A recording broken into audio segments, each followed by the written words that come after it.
Why would they mow down all these people? You can't let everyone in. So they killed them? Dead people don't get infected. It's kind of shitty. Last of Us really has been a story of contrast. It's some pretty dark themes, but they're juxtaposed against an aesthetic that we find very beautiful. That contrast is visual, but it's also in the environment. The world we decided was actually its own character. What happens 20 years after the fall of man when no one's taking care of anything? There's something really pretty about nature reclaiming its domain once we are gone.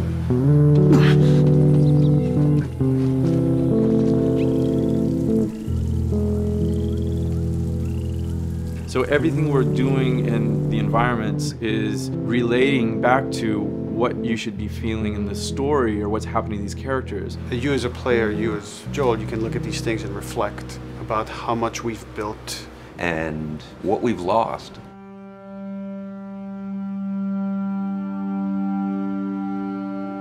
You get to see hints of civilization that used to be.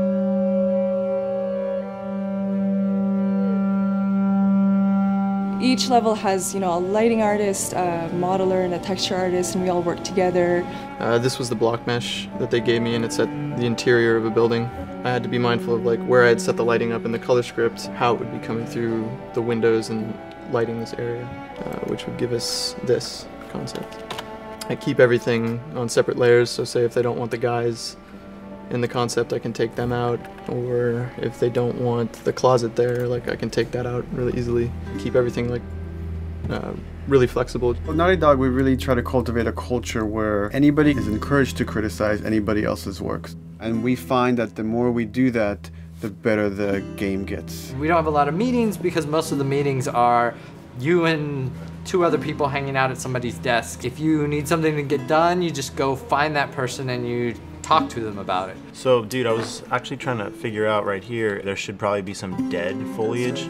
It might be cool to see some of the dead stuff around the edges of the green or even spilling out into the street. Maybe what we do is, in some of these areas, we use it as a transition from the actual concrete up to the side of the building. So they're almost sitting on top of a bed of dead foliage, that really rich kind of orangey brown color. Sienna or something would be nice. Something real cheddary. That's how you know you're done. The end product often ends up being stronger because that bouncing back off somebody else gives you a result that maybe you wouldn't have even thought of in the first place.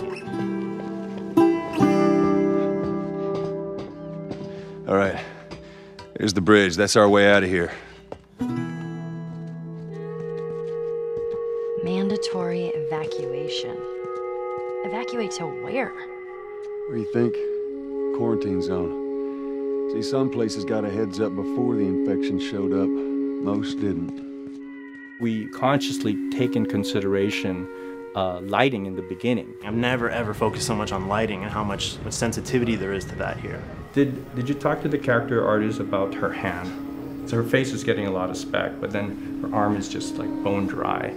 You think something we can tweak in shader? We'll have to send back to character team Michael to take a look. I can play with the lights and see if that's creates more speck. Yeah. So all the characters cast soft shadows onto the environment. Even when there is no direct sunlight or no direct light sources, we still have nice fuzzy shadows. Damn, that's quite a drop. If you shine a light on a red wall, it will bounce the red lighting of the whole environment, making it red. Everything should have a bounce lighting, otherwise the world is gonna feel dry and unrealistic.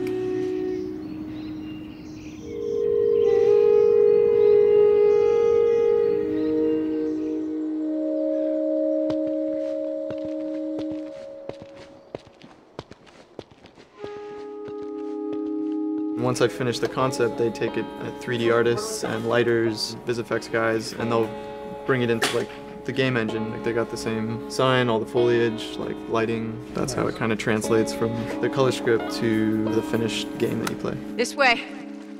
If we cut through downtown, we can hit the Capitol building by sunrise. We hope. This engine is really driven in a way towards a very high level of cinematic control. Hopefully, if we achieve our goal, you'll see it is beautiful. There are these truly beautiful moments amid all this chaos and destruction.